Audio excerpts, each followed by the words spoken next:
In the year 1837, one of the first ministers to the Fox River Valley was the Reverend John Clark, who began preaching to all the towns up and down the river. He settled in St. Charles, and the Methodist Episcopal Society was formed. They met for worship in the little schoolhouse on the northeast corner of 4th and Cedar Avenues.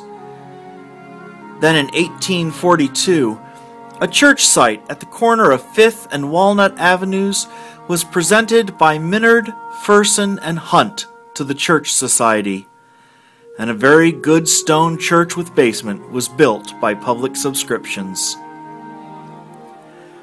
The first lumber for this new church was hauled by Wesley Hall, Ira Tyler, and Harlow Hooker. The membership of the society was largely from the farming community surrounding St. Charles. Throughout the years, the congregation debated whether to construct a new building or simply make do with the original structure. And in 1907, the decision was made to build a new church.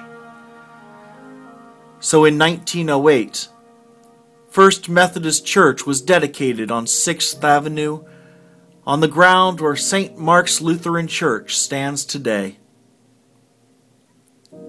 It was a beautiful church, made of brick and stone, and served the congregation well for many years.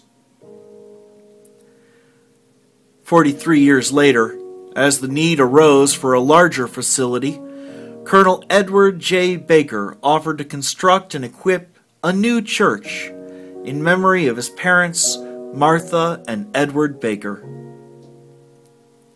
Preparation began in 1952, and the dedication ceremony of the building we use today was conducted on September 19th, 1954.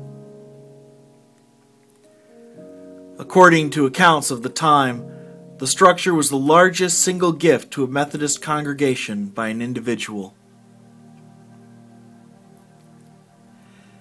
Baker Memorial United Methodist Church represents the continuation of a long journey which began 175 years ago. A journey of loving God, serving others, and growing together, so that we may be a hub of Christ-directed activity, radiating out to the world from the heart of St. Charles.